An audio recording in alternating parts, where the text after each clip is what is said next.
Mommy, mommy, this is what I hang out with my friends.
Welcome everybody to a brand new episode of Fair Faithful Podcast.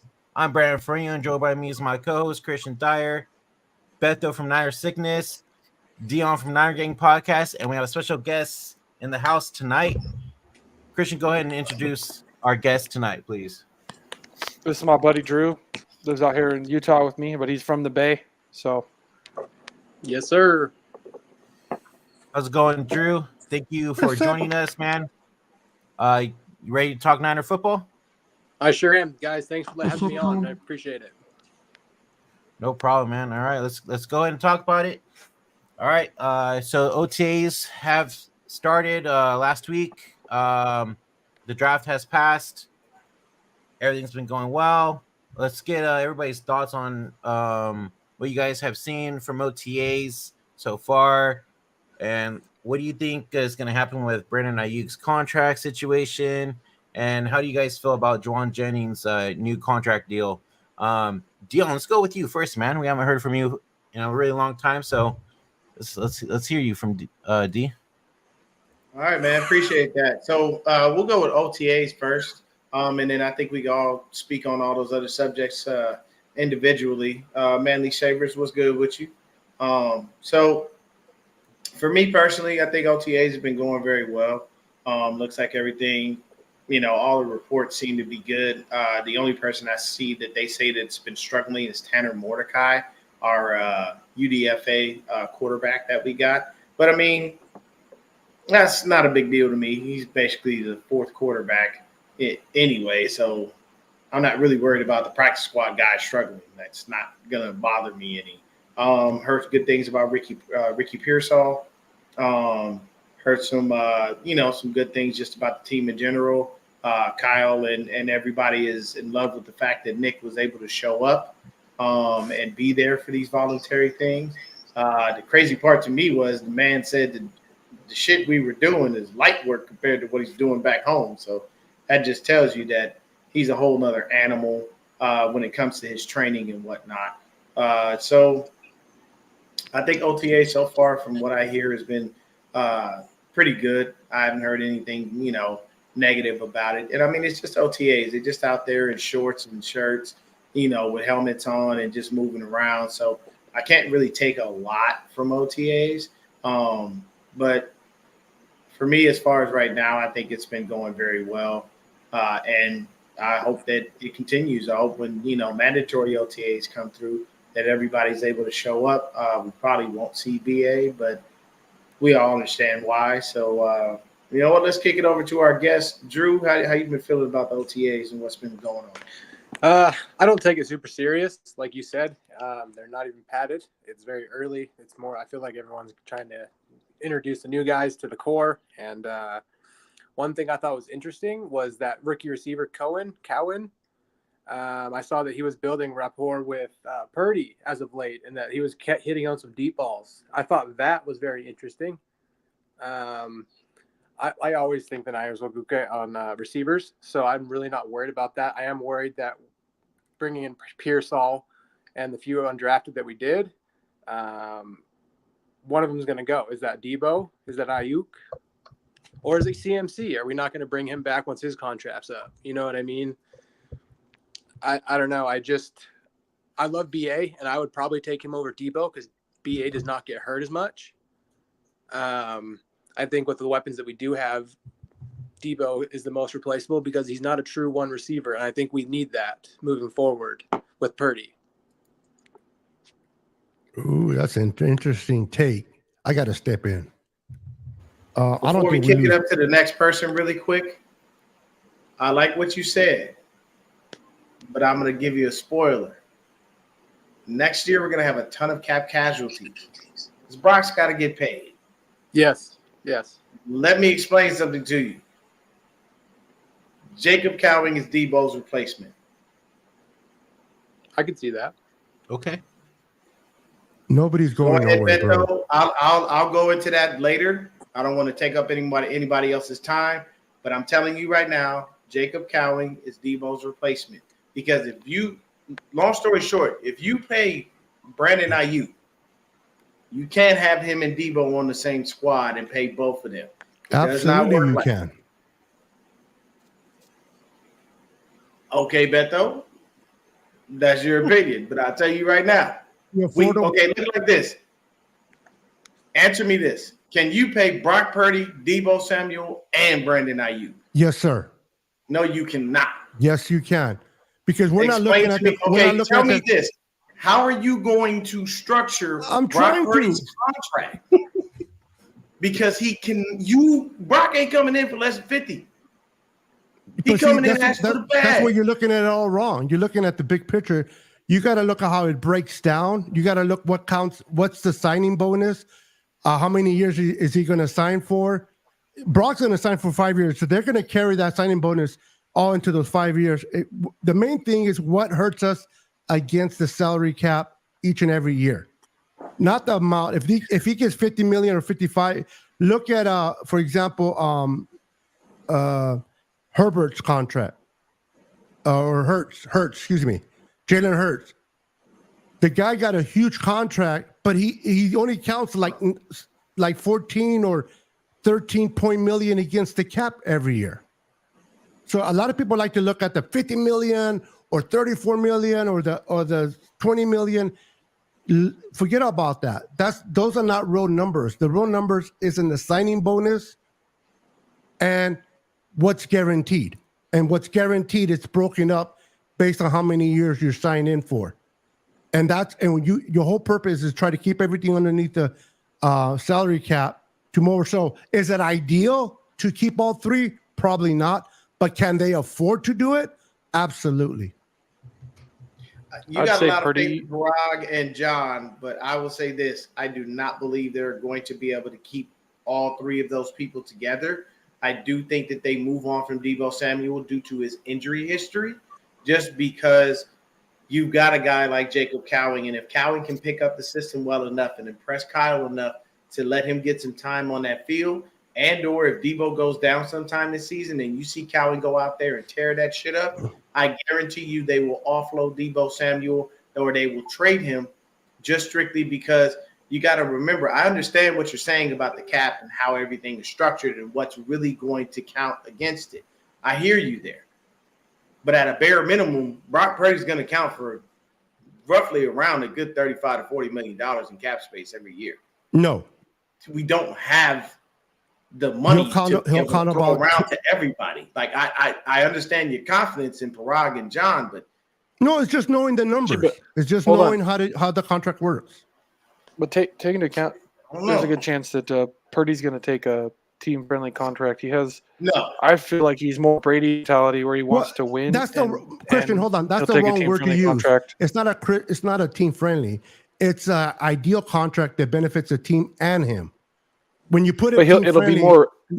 It looks a little bit, but it'll be more like I wouldn't be surprised if it's more like how Brady's contracts were structured. Exactly.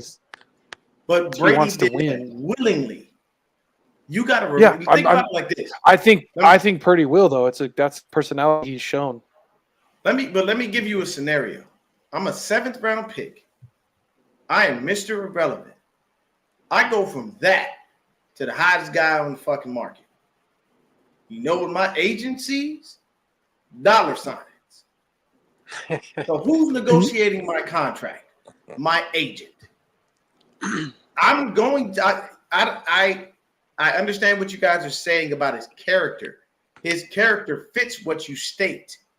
I just don't believe that his agent is going to come in and say, hey, we'll take 35 million just so everybody can stay together. I don't The think agent his has to go by agent is what going Brock to come says.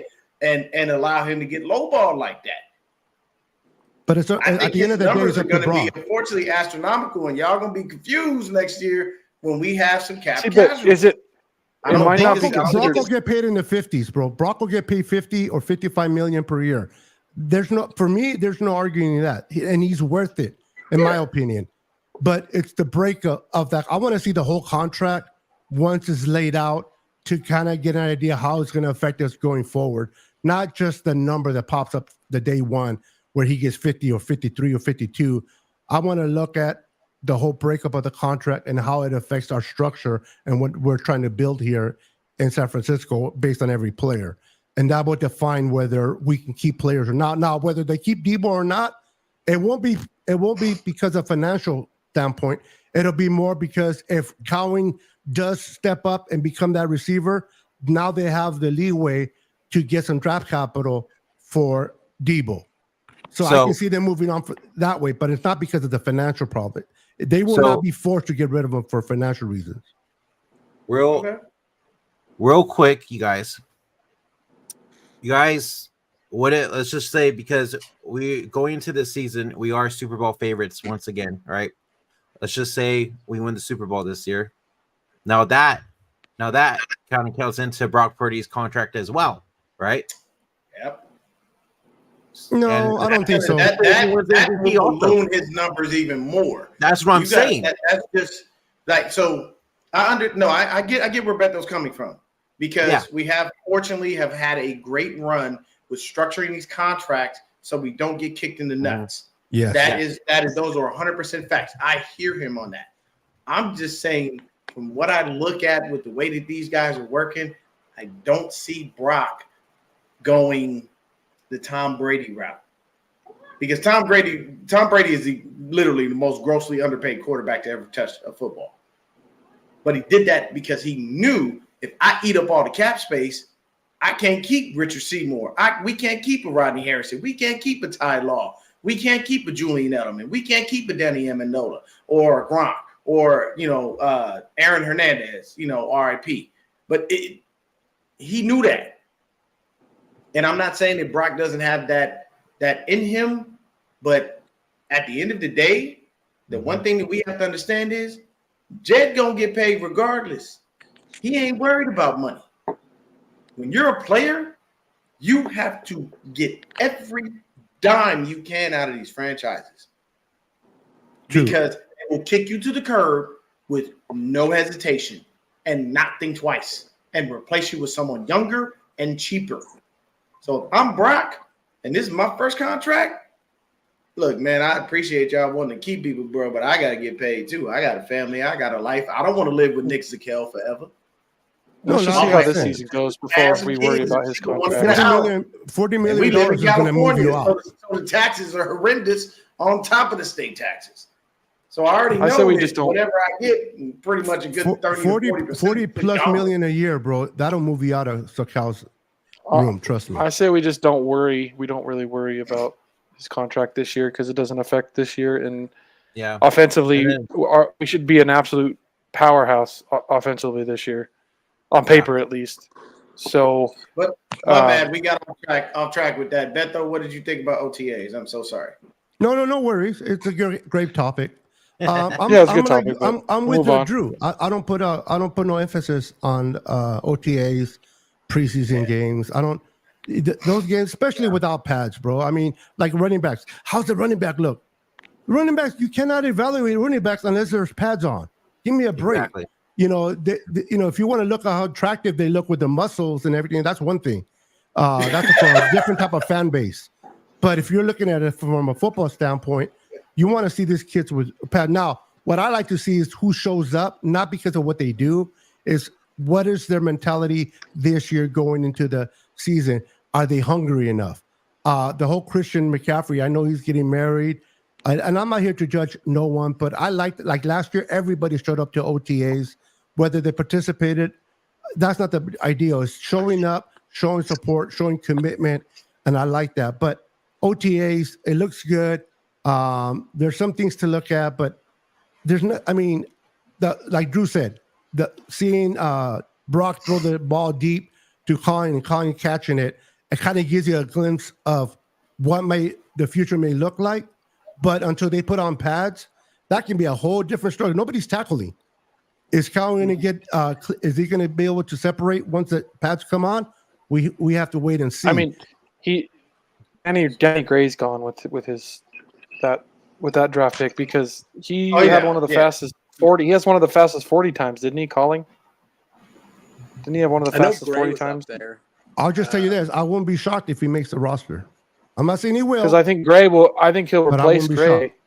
I think Cowling will replace Gray because Cowling is going to be the guy that's going to go deep because it's what he did in college. And he's a better route runner than Gray. Better hands. He doesn't have to replace Colin because you need 6 receivers, right? So name your 6 receivers.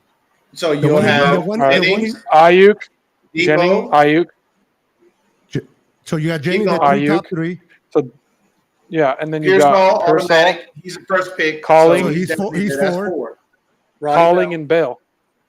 Exactly. Ronnie Bell. I agree with those. So the ones you'll be competing is more like the vet. What's his name? Number 84. I can't think of his name right now. Conley. Chris Conley. Conley will remain on the practice squad. They'll call him up if they need him. Owens might be out. Tariq. I don't see Tariq making the team. No, I he's like not him his dad. because of his dad, but Practice squad. The reason he's here is because of his father. Yeah, he doesn't have his dad's speed or power, though. You know, he doesn't have anything but his father's. His dad's a Super Bowl or a winner, or dad's this or that. It doesn't matter. Sometimes the sons are better than the dad. Look at Peyton Manning was better than Archie Manning. And but this is not going to happen. Better than him. Hey, Beto, he's not going to be better than the second greatest receiver of all time. I'm sorry, that's just not. Oh no, it's just like no, absolutely not. It's Jerry Rice and Terrell Owens, like. And it's okay if he goes to the practice squad. It's okay if he gets there, and he'll go there. Yeah. But I see Parcell and Cowan making the draft. So those are what 4, 5. So actually, the whole 6. Complete bat 6. 6. Is it? We said 6. Ronnie Bell as well. We have BA. We got IU. Well, no, I'm sorry, BA. We got Debo. We have Jennings. We have Pearsall. We have Cowing, and we have Ronnie Bell. Yeah. Okay. Well, what I'm saying is, what I'm trying to get at is the battle's going to be for number 6 only. Receivers are going to be battling for the 6th spot. 5 already covered, unless they totally blow it. So that one spot is going to be hard to fight for. We got 2 of those guys that might be able to return punts too, between Pearsall and Calling too. So I'm sure I would assume one of them are going to. What I like from Pearsall, Pearsall's not playing special teams, bro. Pearsall's body control is insane. I think he's going to play return punt. He's got some real good, you have those receivers out there, man, that don't, when they catch the ball, they just catch the ball. No, this dude, his body, I've watched some tape on him more recently. His body control is out of this world. That is fantastic. When you're a wide receiver, you have to. But no, there's wide receivers out there that don't have tremendous body control. What the fuck is you talking about? Not many receivers. Dude, all of the good wide receivers have good body control. Edelman was the last one that was a great wide receiver. He had amazing body control. Yeah, but there's still good receivers that don't have amazing body control. What are you talking about? Like great, like the ones that. I said good. I ain't say great. I ain't say great. I said good. Okay, I mean, Thielen has good body control, and he was one of the better wide receivers for a few years. So I'm just saying, like the good wide receivers, the ones that actually stand out and their name in the NFL, they all have good body control. True, I get you that. But what did you think about OTAs, Christian? Not much. I don't really pay any attention to it. It doesn't really mean anything. So, I mean, I liked hearing that. The only thing I liked hearing was Calling getting some looks. Like I like that because he was the top receiver I think at Arizona or whatever. Had a pretty good career there. Hey, he showed up and showed out, man. I ain't never seen media react like that in my life. Dude, hey, shout out media. But I was watching some of his tape, and I like the way he moves in the open field, right? And he's got good, good vision and stuff. So he reminds me he doesn't have to Smith. Yeah, he doesn't have to be completely like a deep threat. We can throw him the ball over the middle, and he can take the ball and make something happen, which we've been missing. We've been missing that a little bit. Other than when Debo gets the ball in the middle, something happening. We need a guy that's a little more shifty and not going to just run you over. Because Debo's going to run you over, right? So people are scared to tackle him. Yeah. It'd be nice to see somebody with some speed over the middle a little bit. Now we got two guys that can do that with Pearsall and Calling, and I mean they've been friends for a long time too. So there's like that connection with those two rookies is pretty cool. So I like some of that. I mean, there's really not much to look into OTAs. It doesn't until training camp starts. It's nothing really exciting, I would say. There you go. Yeah, let's talk about Garendo. I thought that was a good pick in the draft. He has that speed as well. Notice Niners went after speed too in this draft. What are your guys' thoughts on that? Because I know we haven't talked about the draft at all, but kind of not too much about the draft. But I mean, I wanted to get your guys' thoughts on these players that we got from the draft and everything. And you think they'll make the team, and you think say Grendo makes the active roster, and who does he replace in the running back core? Yeah, let's start it off with Drew again. What you got for that, Drew? Well, first off, one guy that I feel I'm high on, I'm interested to see what happens closer to the season, is Pline, the tight end that we got. Okay. He's a big body, so I'm interested to see how his hands are. He's obviously going to help out in the blocking game, so if we're running more than one tight end on the field, maybe that'll free up Kittle to do more of what he does best, which is the yak. I think we've lacked a lot in the tight end number 2 spot for a few seasons ever since we lost I remember the backup we had a few years ago. We had a really solid one, and it was the year we went pretty far with Garoppolo and to the Super Bowl. A lot of two tight end stuff. But also, I think that this isn't really the draft per se, because I didn't love the draft, to be honest. I have been heavy into, I think we need to get better offensive linemen. I just don't think we get the job done there. And that was my big key in this year's draft, was who are we going to get out there instead of what's his name? See, that's how bad he is. I don't remember his name. McKivitz. Colton McKivitz. Yes, McKivitz. God, I'm so sick of watching McKivitz, dude. He is a killer. He's a killer, dude. He's actually not as bad as a lot of people think he is, but I'll let you make your point. Except he cost us the Super Bowl battle, but he only cost us the Super Bowl. Or McGlinchey? McGlinchey probably would have blocked long enough for us to win the Super Bowl.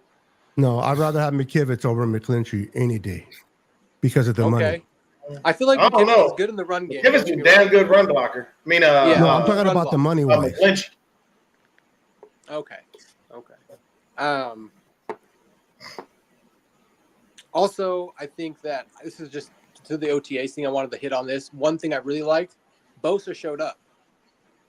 Mm-hmm. I think Bosa needs to have a rebound year. He was a non-existent factor in our playoff run. What did he do? He's supposed to be a game wrecker, a game changer. We paid you to do that, and you were non-existent the entire playoff run, in my opinion. So I hope that now that he got his contract, he can get back to doing what he does. He shows up like he did to OTAs. I think he maybe is trying to show like, hey, I'm about the business. I'm ready to get back to what I did and be a fucking force, man. I also think that linebacker we drafted last year, 51. What is his name? D. Winters? Or Jalen Graham? Are you talking about Jalen Graham? Jalen Graham. I want to see more of him. Graham. Okay. But honestly, as far as the draft goes, I don't have a lot. I was not very thrilled with it. Okay. So for me, when it came to the draft, I was honestly surprised by the Pearsall pick. I did not expect that. Me too. I was like, huh? But hey, they always do some off the wall shit. The other guys we drafted, I like Renardo Green. Love what he has. My favorite draft pick is Dominic Pooney. I think he's going to be a force on that offensive line. I think he steals that right guard spot from even Feliciano. I don't think they're going to allow him to be there. Malik Mustafa is not bad. Love what County brings. Jared Kingston, the offensive lineman. Not really sure if he's even going to make the squad. Bethune, the linebacker from FSU. We'll see what happens. Be honest with you, the only disappointment for me is the fact that we drafted a fucking running back. Y'all know how I feel, and I have my facts, and my facts are not lies. And I know it's gonna upset Christian, but it's the truth of the shit. Every time we draft a motherfucking running back, they always fail. And though Christian doesn't like when I say that, I'm hitting him with other facts. There's nothing you can do about that. These motherfuckers don't work.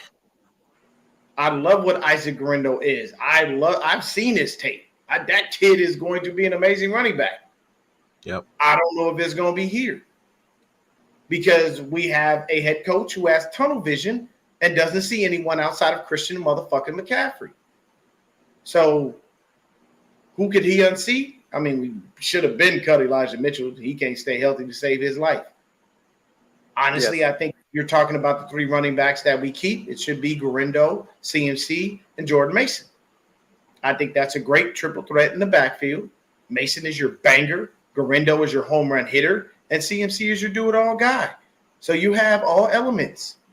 But honestly, I'm looking at the history, and I know that people don't like that. But at the end of the day, the history is going to tell you what the fuck happens in the future.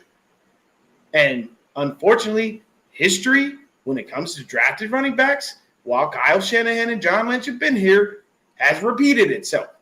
Every year we draft them, every year they're gone. So while people may want to retort and debate that, there is no debate because I'm hitting you with what the fuck happened. This is truth. So at the end of the day, do I want Guerrero on the field? Would I love to see us have an actual 2-back field where you have Guerrero and CMC on the field? Yeah. But I have a head coach who can't get his head out of his ass and is in love with CMC, so he barely spells him. He doesn't decide to say, hey, man, it's okay to take a play off, guy. We got other guys that can do some shit. And I feel bad for the kid. I don't know if he's going to get any playing time. And I don't want it to be another situation where we have another guy that we drafted and we just wasted another pick on a dude. It doesn't make any fucking sense. This one's different.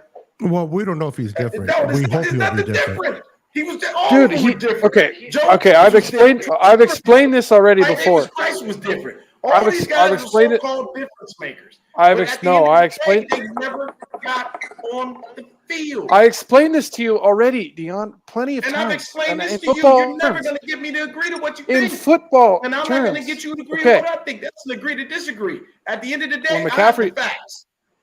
Okay. I'm going to give you football facts then. Ready? When McCaffrey's in, the defense doesn't know if we're going to run the ball, if we're going to pass the ball, because McCaffrey can be used in the pass game. He can also be used in the run game. When Mitchell's in, fuck, Niners are running, play the run. Shit, they didn't get nowhere. Jordan Mason's in. Fuck, play the run. He can't catch the ball either. Fucking, they're going to run. Okay, so let's draft a guy who can catch the ball out of the backfield, gets the ball security, and can break one easily, and is a freaking absolute tank with some insane speed for the size. So he can do what the other running backs that the backup McCaffrey can't do. I don't know. What is that? Catch the ball out of the backfield. So what does that mean? Guerrero's there. We're not going to play the run because they might actually throw the ball. So we can't just guess what they're going to do and most of the time be right. Yeah, it's fucking different because every single time last season that Mitchell was in, defenses played the run. Guess what? It didn't fucking work. Why do you think we fucking against the Bengals, the game I was at, when we had a chance to come back and we throw a freaking interception in the red zone. Why? Because the play got blown up because it was a run play, and it got blown up because it was Mitchell was in, and they're like, oh, they're running it because Mitchell's in. Did it work? No, because we don't have running backs in there that they're afraid to be used in the pass game, because the only running back we had on the team last year that can catch the ball out of the backfield was McCaffrey. So we added another running back who can also catch the fucking ball. Because if you're going to have your fucking backups go in there, if your backups are going to go in there and then they're going to automatically think they're getting the ball, that's not good. That is never good. Last year in training camp that they were training all of the backs to do everything CMC could do when he's out. Yeah, but some of them just can't. Some of them naturally don't catch the ball. Hold on. They stated purposely they were training all these running backs to do everything CMC could do. So that when CMC comes out, we don't skip a beat and we don't change the play. Here's the problem with that. Your head coach seems to not believe that. So why would you therefore come out and tell everybody all these backs are going to be able to do every single thing? So when they come in and spell him for any reason, we don't need to change the play. But the head coach seems to say that and then turn around on the field and then not do that. So you don't get the opportunity to try to catch the ball out of the backfield. And Mitchell is not a bad pass catcher. He ain't great, but he ain't horrible. Mitchell can catch the ball out of the backfield. But you just can't stay healthy. Yeah, he can't. I know that. I agree with you. He can't. But Mitchell could be a dual threat guy if he could stay healthy. But when he was in there, what did Kyle do? He used him like that. Elijah Mitchell was healthy all fucking playoffs. How many times did we see him on the field? We barely saw him. And when Mitchell is healthy, that man averages 6 yards a fucking carry. So excuse the fuck out of me if I'm confused on why my head coach said one thing, but then turned around and did another. And this is why I have a problem with him. You can't stop giving him excuses, man. Dude, you have to do it based off the players you have. He can't call a play and make it magically fucking happen because he called it. Fucking players have to execute. If he doesn't think they're going to execute, he's not going to do it. You got to call the play that warrants your running back to be a receiver at some point. If he doesn't feel they can do it, he's not going to call it. If they can't catch the ball, it's useless. All of it was. If they can't catch the ball or they can't pass protect, he's not going to do it. They didn't give him the opportunity. So how the fuck you gonna say? Because he didn't believe they could do it. He obviously saw something in practice and he didn't believe they could do it, so he didn't do it. Okay, well then why the fuck you gonna come out? I don't know more than Kyle Shanahan when it comes to that. These guys are supposed to be different.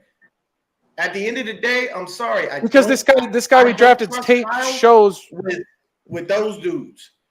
When it comes to running backs, I don't trust him because he's tunnel vision with Christian McCaffrey. When Garando takes that screen for 80 yards later this year, you find me.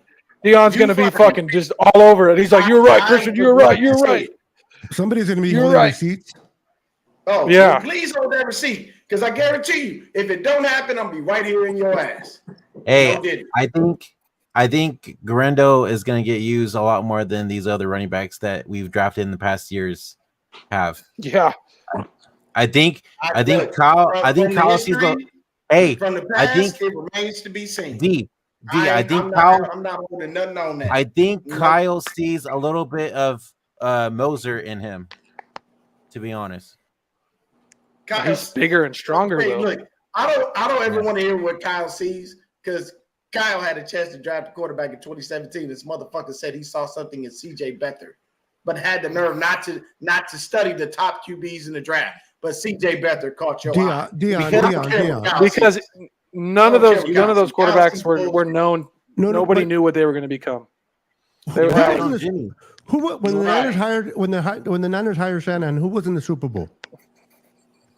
Kyle was as an offensive coordinator, right? Mm-hmm. He came into the Niners late. He had to pick his coaches. He had to put his roster together. His coaching. He didn't have the opportunity to really evaluate quarterbacks that year. So I give him a pass in 2017 because he came in late. 2018 maybe things are different, but he's not going to be looking at them all. And he came in Everybody has come in with an idea of Y'all a keep giving structure Kyle of what a they want pass. to do. I don't give him a pass. His for structure, shit. well, it's because, and again, I'm not trying to be disrespectful. We can't be within our feelings. I didn't say you. We can't be in our feelings about situations. I just think that anybody coming in, when you become a head coach, you're obviously coming into a shitty situation. Correct. It's very rare that you walk into a head coaching job and shit's pretty sad for you. In this instance, all I'm saying is, with everything that you just named that he had to do, you mean to tell me not one iota of time went to studying quarterbacks, but you found the time? He was trying to find coaches. Study CJ Beathard? Come on, bro.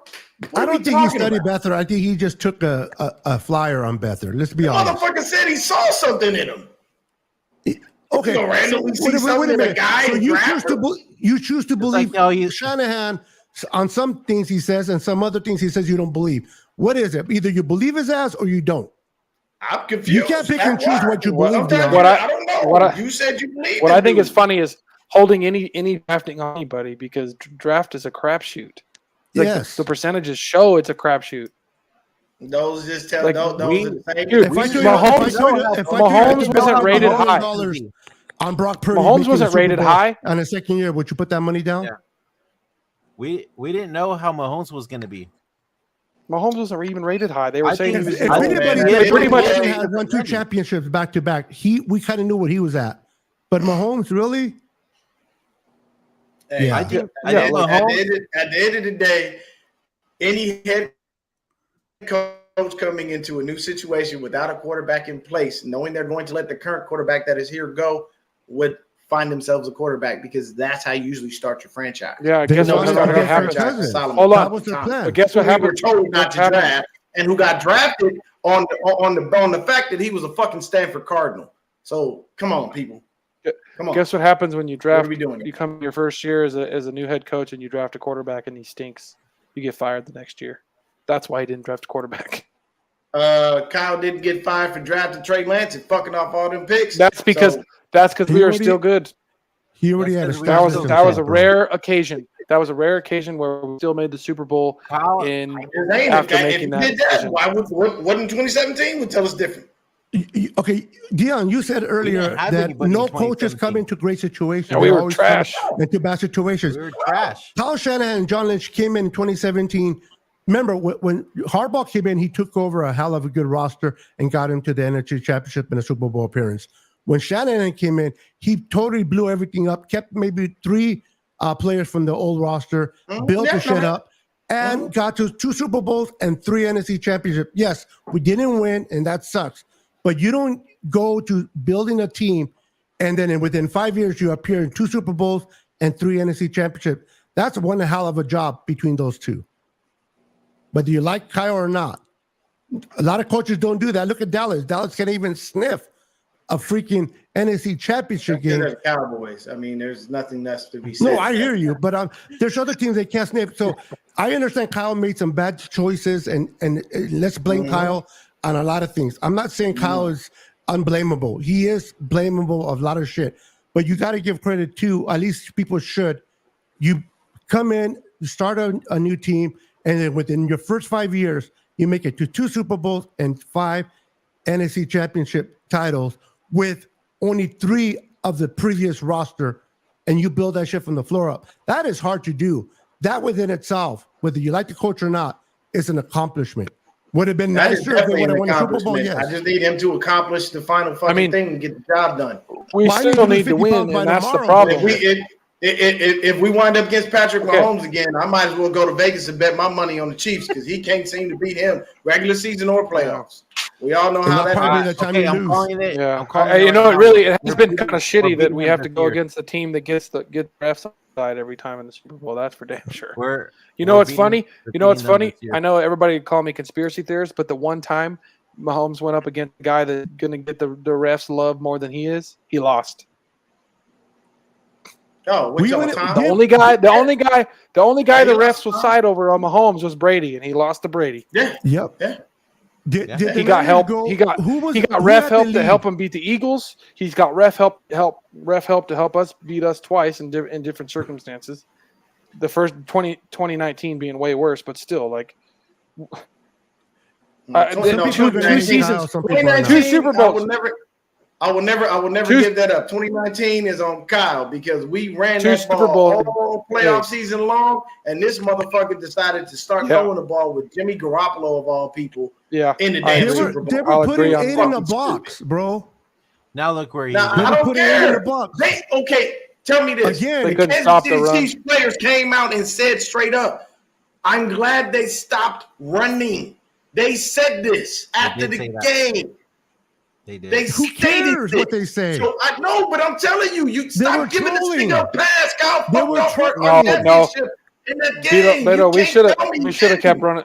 We should have kept running. We should have just kept running. I don't give a fuck how many you can throw 30 in the box. I'm running most down your throat. That man came off a hell of an NFC Championship game. He won it single-handedly. So why, therefore, would I not use that guy? I'm running this ball down your throat whether you like it or not. I'm eating that clock. Did we run more the second time when we had McCaffrey than we did when we didn't have McCaffrey? He stopped running. He stopped running the ball with McCaffrey because he fumbled it in the first quarter. Well, that's because McCaffrey fumbled the ball. But that's not Kyle. That's the reason why he stopped running. The plays. What do you mean that's not him?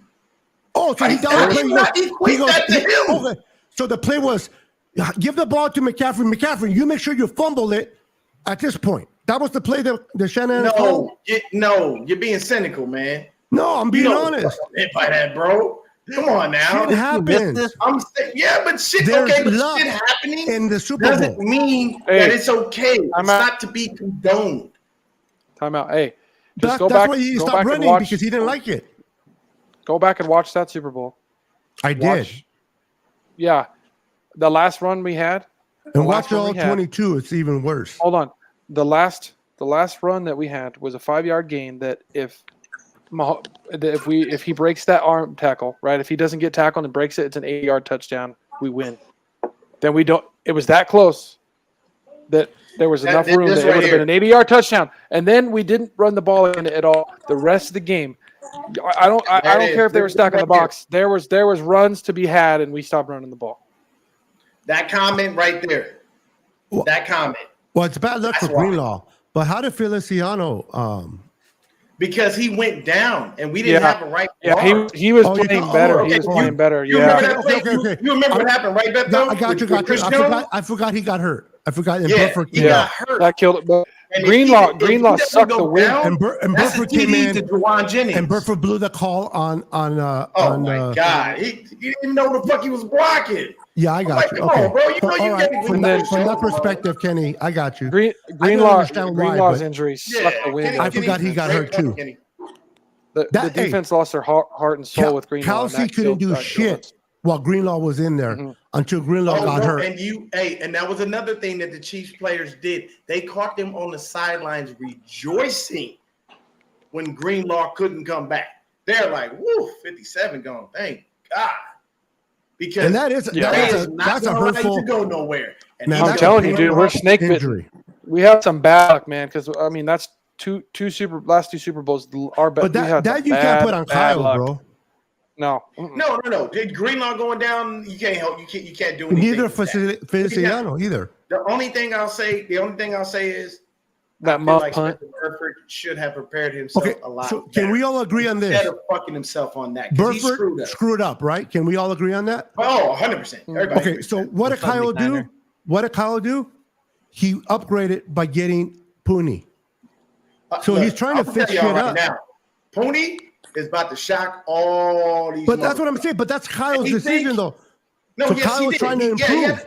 But the thing is what's up, David? My retort to that would be, why did we take so long to address our O-line? I agree with Drew. I'm with Drew on that 1,000%. That has been something that we have neglected. Now I'm gonna ask you something real quick, Beto, because I really want your opinion on this. All right. Chris Forrester, in his most recent interview, seemed to be of the mindset that we can have one or two all-stars, but we can do with anybody. I don't like that. I don't want to keep putting together a ragtag group of guys for my offensive line when I got to protect my quarterback. I'm a little sketchy about that. How did you feel about that? it just was a little off to me that he kind of alluded to the fact that we could do things with just anybody. I actually agree with that statement, and I'm not trying to be, like always disagree with you. I want to know. Listen, it is nice to have an offensive line that can protect. It is nice to have a good right guard and a right tackle. That's all beautiful, but you got to look at it with everything within the structure of the salary cap. If you have top paying guards and top paying tackles, you don't have your Kittles. You don't have your Fred Warners. There's certain players you don't have certain players on the defense if you have top money allocated to the offense. So you got to look at, okay, we're putting a lot of money on the left tackle, and because we have the Debo and we're going to have the Ayuk and we have the Fred Warner, the Nick Bosa's and all these players, now we have to go with some not great offensive players, but reasonable with financial structure of the salary cap, and we got to do the best of it. If money wasn't an issue like before the salary cap, none of us will be arguing about the offensive line. We will have the best. It's not like Kyle. I don't want a good right tackle. I want a shitty one. He's not coming from that prospect. He just can't afford one because he needs to allocate the money somewhere else. But if money was no option, I guarantee you, every team will have the best linemen up protecting. So you got to look at where can you allocate your money at. Now, they are firm believers on the defensive line much more than they are on the offensive line. So they do put their money there, not so much on the offensive line. Go ahead. No, you make sense. You make sense. And then because you look at the way that they drafted this year, they drafted as to build a team around the fact that our offensive line is a weakness. So we got speed, because how do you fix the fact that you have a bad offensive line? Yes. You get speed. You also quarterback the extreme quick and really quick at processing. So receivers we're going to get speed. Boom. Let's go get the ball out and let them make a play. Get running backs. Get a fast running back that can make a play. That helps on offensive linemen. You're right, Christian. Yes. Yeah. That's I got you.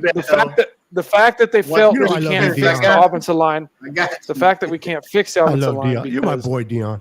We're gonna barbecue one of these days, bro. Because it is expensive to fix the offensive line, and obviously they didn't feel comfortable drafting. They didn't feel comfortable drafting guys high. I don't know why. They just didn't. I can't argue that. At the same time, and then referring to the draft, that's why I liked this draft. At first, I was upset because we weren't getting offensive line, but when I looked at the guys we drafted and understood why we did, offensive line, but not the way we think they were going to fix it. I like it. I understand the Pearsall pick. I love the Green pick. I think he's going to be one of the best. I think he's going to ball. I think we got an absolute steal. I think we got a steal. I think we got a steal with the safety, Mustafa. Oh yeah, I think we got a steal. FSU because Dion was there. I literally only watched because of that. FSU got a steal with the wrong wall right there. With the Wake Forest safety. I mean, that guy's freaking Deshaun Goldson all day. Oh yeah. Malik, all day. The best pick in my opinion is Malik Mustafa. I think this kid is going to be safety. Oh my goodness, he's going to be special. This kid is built. No penalties his whole time at Wake Forest. Yeah, bro. He's long as he can stay healthy. This guy's going to be a freaking all-pro soon. Now we have to see it. You know me. I have to see it first before I start pinning any type of accolades to anybody. I got to see you prove yourself in a year. You might have the potential, but unless I see it, I don't give no credit to anyone. Like the running back. I hope he has a great year. I hope he's the guy that Shannon has been waiting for to back up Christian McCaffrey, but I have to see it. And with Dion, and we don't agree on a lot of things, but I do agree on this. The history has shown, based on the style of running backs that he has drafted in the past, it's hard to depend or believe Kyle in anything. And that's why it's hard to believe in this new kid because of the history. Maybe that changes this year, but until I see it, that's what I was saying. I can guarantee you, until Dion sees it, he ain't believing shit. I really can't. And I'm going to tell you, I caught you slipping, Beto. You contradicted yourself here. I know. Shut up. Okay. But, Drew, tell me this, man. Because we've been talking and you've been a little quiet, man. I need some info. Yes, Drew. I need two things from you. What is our strongest position group, and who is your favorite player on the Niners currently? Not all time, just currently. Who's that guy for you?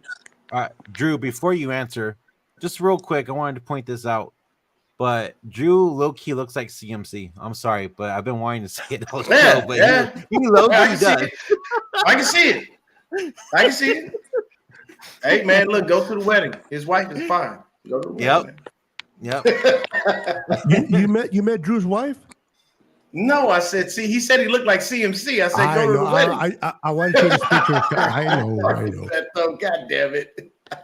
Hey, all right, go ahead, Drew. I want you to answer that quick, Drew, but real quick, after that question, who out of all the players, who has the most finest wife? That's a great question to ask after, though. Go ahead, Drew. Hey, we got to touch on that one because I'm gonna tell you right now, Fred Warner, she's kind of hot. Yeah, I'm gonna go with CMC. Okay.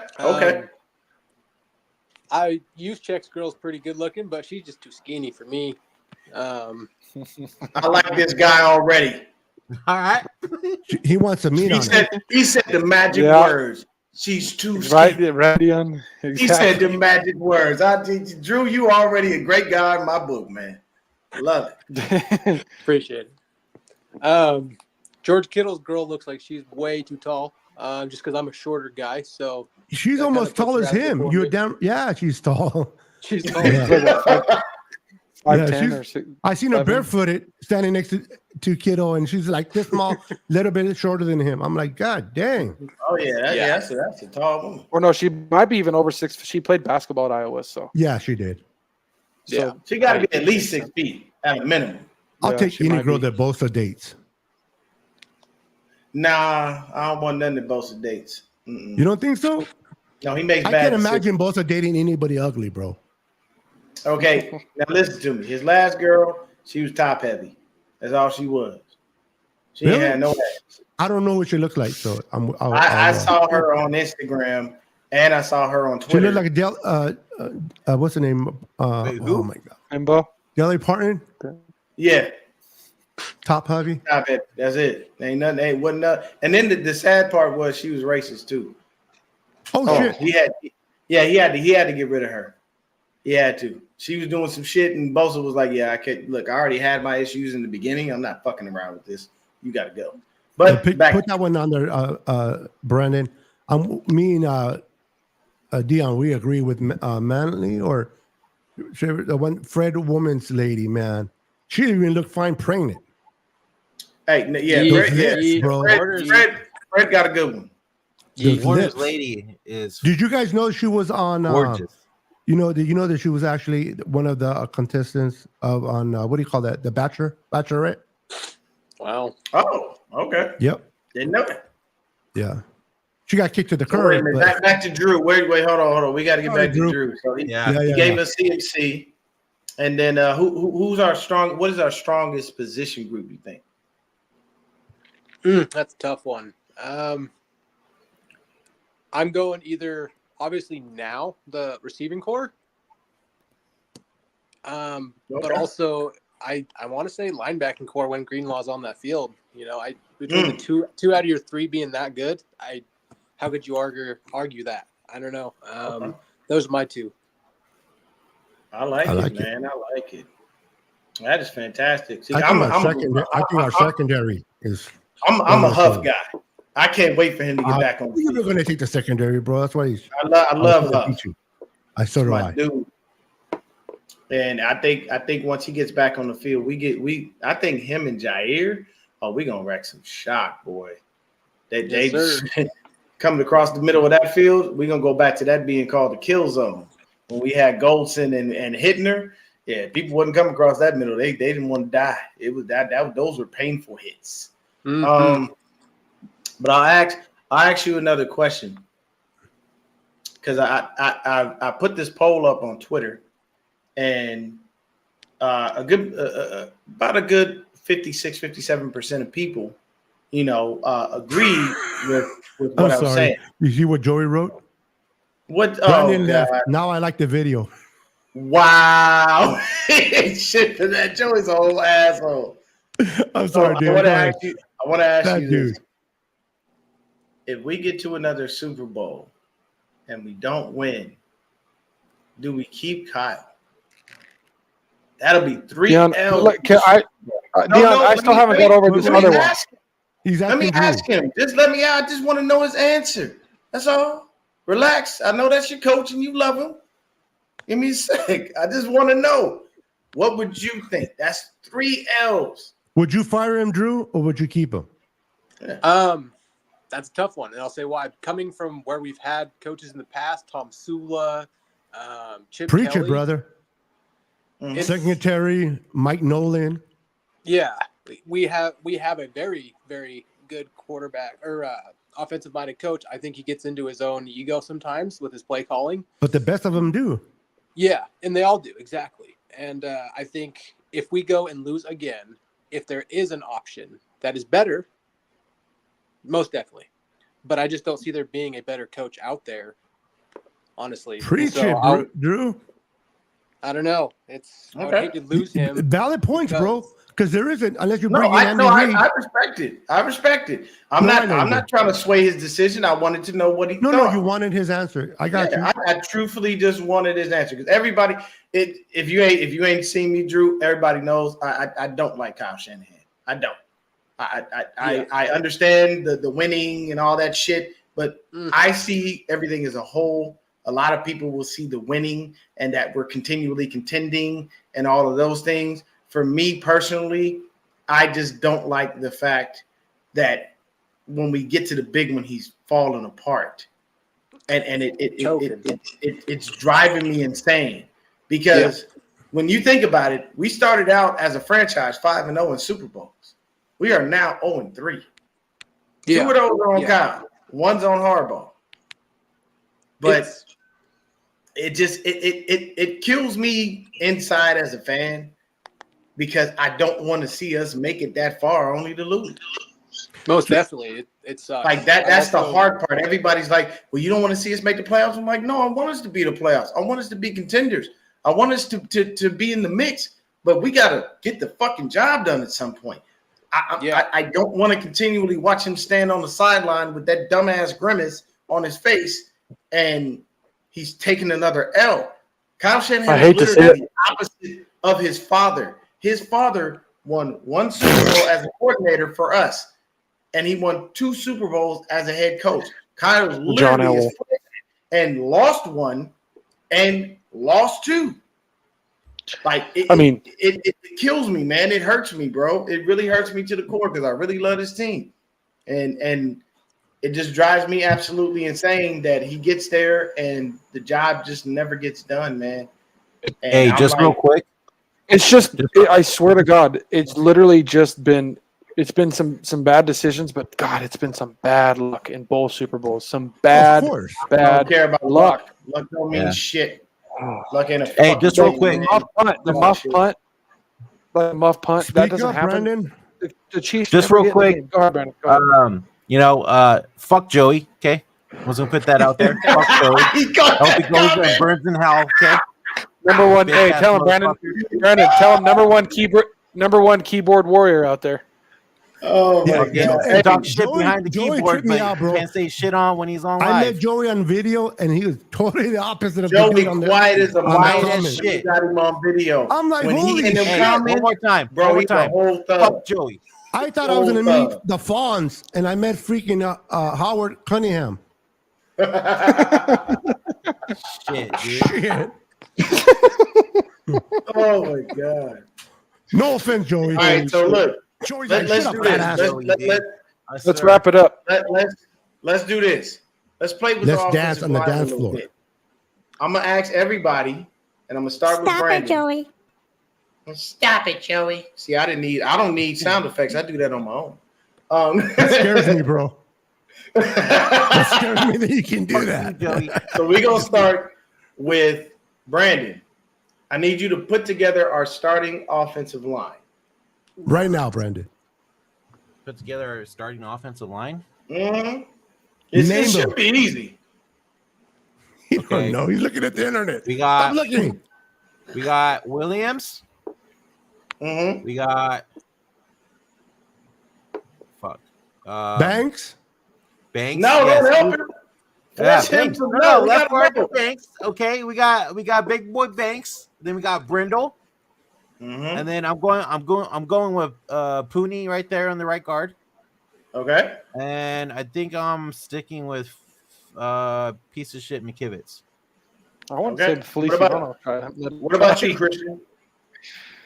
Who's our offensive one? Or you're calling out the. Okay, I got this. Yeah. For fun, I'll say that. Fuck I'll you, say Joey. all the same. I'll say the same as Brandon, but I'll put try out Feliciano at right guard or right tackle because McKivitz is trash. Ooh, let me go next. And he's a swing guy, so you never know. All right, so Trent Williams, Yeah, Beto. Aaron Banks, Mm-hmm. Feliciano at center, Pooney at right guard, and then McKivitz at right tackle. That's my lineup. Ooh, so we got 2 shifts. Jake Brindle goes to the bench.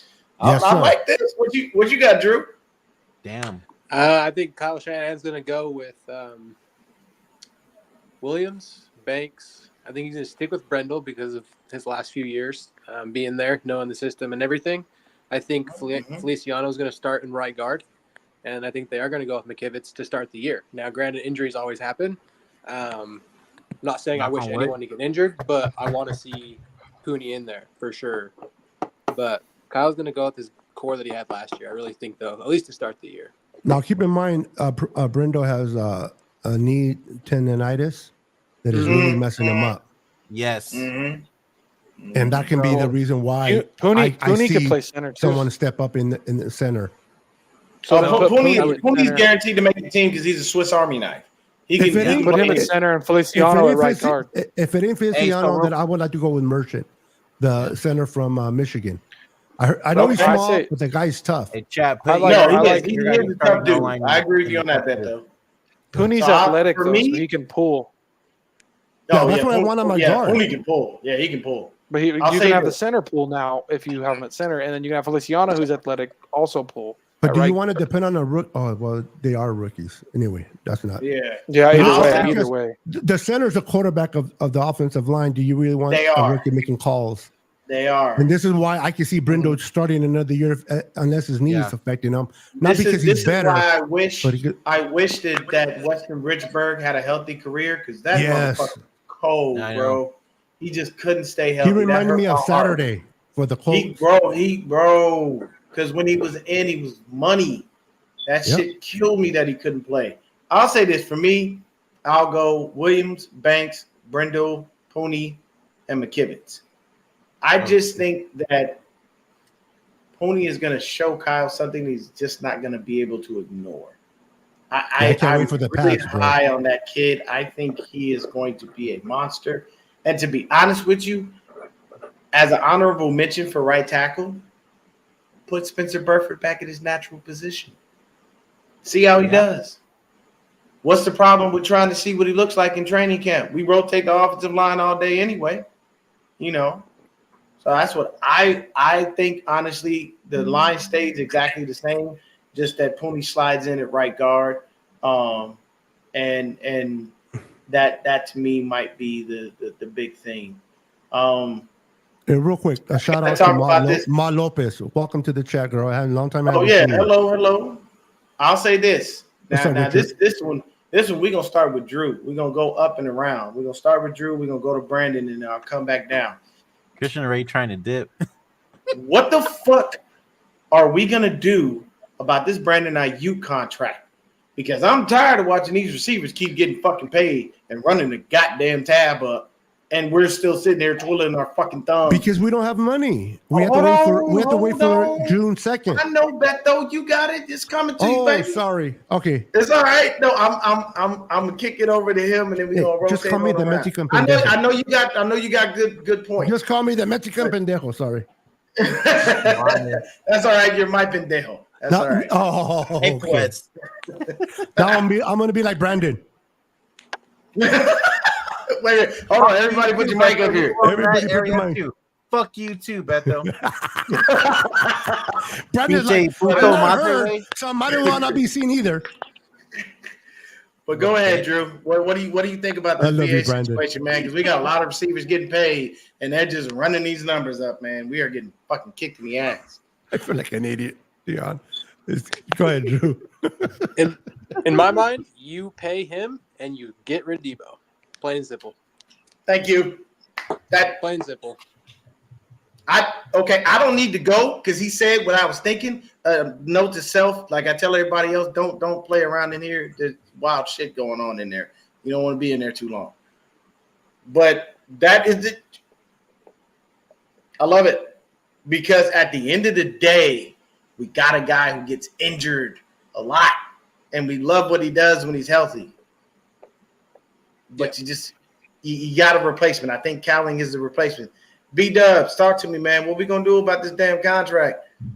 So I ain't worried one bit. I know these motherfuckers are getting paid already. Just know by August, when preseason's about to start, or even training camp, I should say, Ayuk will get his money and we'll be fine. And if anything, next year, don't be surprised if Debo's gone. And what real Who cares quick, about next year? It's this year. Hold on. Real quick too, is this is literally, I think, our last chance on trying to win the big one with the team that we have. Yeah, with the team that we currently have. Losing. Debo's going to retire after this year, probably. So, yeah. Yeah, I think they understand how 2 years. I don't know, dude. He's all can't stay healthy every season, and he's just super tough, and he fights through it. But I wouldn't be surprised if he. So, what do you think, man? You think this BA situation? We think we get him paid, man? What's going on, Lefty? Talk to me. This happens with a big Niner signing every single season. So I haven't paid any attention to the BA thing. I'm like, I'll know when it says that he got paid because it's the same fucking story every single season with different player. So I just ignore it because there's no point to worry about it because he's gonna get paid. You gotta love Debo's, right? When Debo went up for contract, you're hearing all this shit on Instagram. Same thing with Ayuk. When Nick Bosa was, you didn't hear shit from Nick Bosa. You didn't hear shit from Fred Warner. You didn't hear shit from Kittle. All quiet on the front. And then the deal got done. The Niners have shown a structure of how they get things done. Now, this year, because of the Eric Armstead money, it's a little different. I do expect Ayuk to get paid early July. I don't expect he's going to make it to August. I think they're going to pay him within the first or second week of July. Once that money clears and becomes available to the Niners, they're going to take Ayuk because they really covet. It's like, I don't understand how these players really trip. Niners have proved that if they draft you and they develop you and they covet you, they're going to do everything within their power to get you signed. Bosa was the highest paid contract given out in Niners history. History. And even though he came close, but he played week 1. If they can get that done, I don't understand when Niner fans get all bunched in their panties about is Debo going to be there week 1.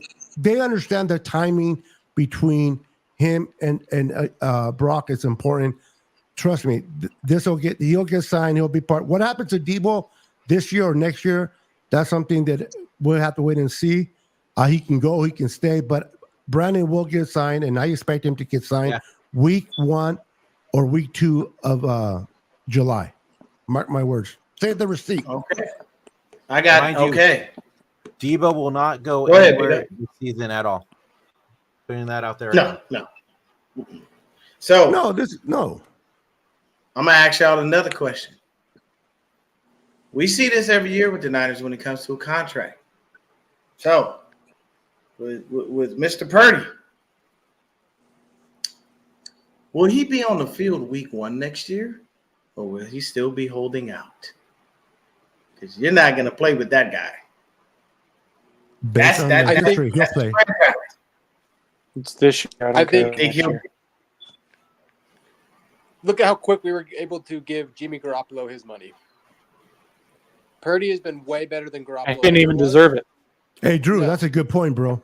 That's true. How fast we handed Jimmy that contract, it'll get done so quick because especially if he goes and does what he did these last 2 years, this season, done deal. Done deal. Yeah, if he's an MVP With a real offseason? discussion or an old pro quarterback, Pro Bowl, another Pro Bowler, yeah. Okay.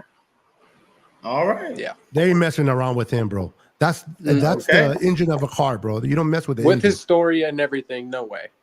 Yeah. All right. I like it.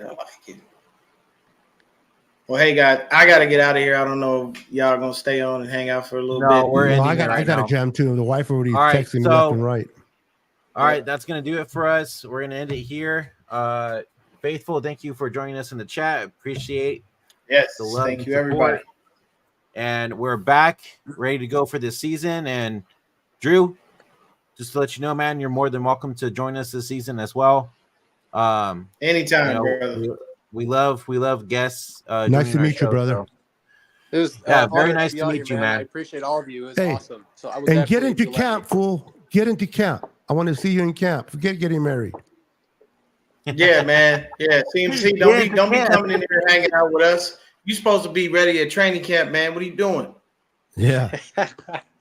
All right, and then Faithful- Hey, look, we gotta title that as a show one time and see how many people we can get to Dude, Yeah, to we're, come bro. in. we're gonna have.